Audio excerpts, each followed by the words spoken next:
ওয়াজ মাহফিলে রাজনৈতিক বক্তব্য বন্ধের পরামর্শ দেওয়া হয়েছে সংক্রান্ত একটি সংবাদ প্রচার করে।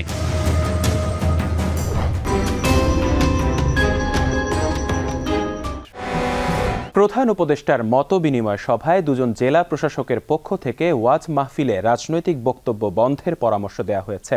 সম্প্রতি এমন একটি দাবি নিয়ে সংবাদ প্রচারিত হয়েছে মূলধারার গণমাধ্যমে।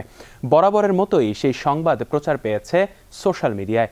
চলছে আলোচনা সমালোচনা। তবে প্রধান উপদেষ্টার প্রেস উইং থেকে সাফ জানিয়ে দেওয়া হয়েছে, মতবিনিময় সভায় এ ধরনের কোনো বক্তব্যই ওঠেনি।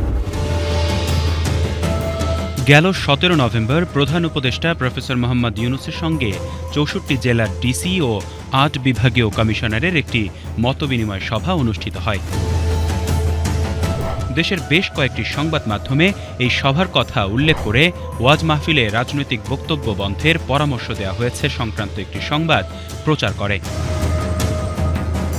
সংবাদগুলোর মূল ভাষ্য অনুযায়ী সভায় দুজন ডিসি জানিয়েছেন, ধর্মীয় ওয়াজ মাহফিলে রাজনৈতিক বক্তব্য না দেওয়ার বিধান জাতীয় সংসদ নির্বাচন আচরণ বিধিমালায় যুক্ত করা উচিত, কারণ রাজনৈতিক দলগুলোর মধ্যে এ নিয়ে দ্বন্দ্ব বাড়ছে।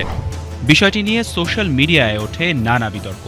গুরুত্ব বিবেচনায় বিষয়টি নিয়ে সরকারের বিবৃতি জানায় প্রধান উপদেষ্টার প্রেস উইং।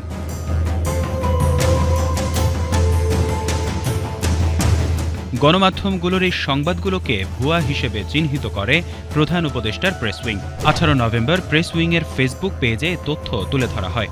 এতে বলা হয়, কয়েকটি সংবাদপত্রে প্রকাশিত সংবাদে দাবি করা হয়েছে, গতকাল সোমবার প্রধান উপদেষ্টা কার্যালয়ে অনুষ্ঠিত বৈঠকে জেলা প্রশাসকরা প্রধান উপদেষ্টাকে পরামর্শ দিয়েছেন ওয়াজ মাহফিলে রাজনৈতিক বক্তব্য প্রদান বিষয়ে ব্যবস্থা গ্রহণের জন্য।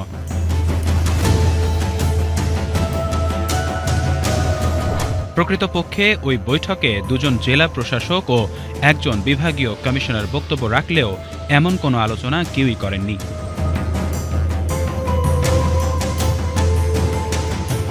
প্রেস উইং আরও জানায়, জেলা প্রশাসকদের উদ্দেশ্যে দেয়া দিক নির্দেশনামূলক বক্তব্যে প্রধান উপদেষ্টাও এ ধরনের কোনো মন্তব্য করেননি। তার পুরনো বক্তব্য সামাজিক যোগাযোগ মাধ্যমের অফিসিয়াল পেজে প্রকাশ হয়েছে। সংবাদ মাধ্যমে প্রকাশিত সংবাদগুলো তাই সত্য নয়।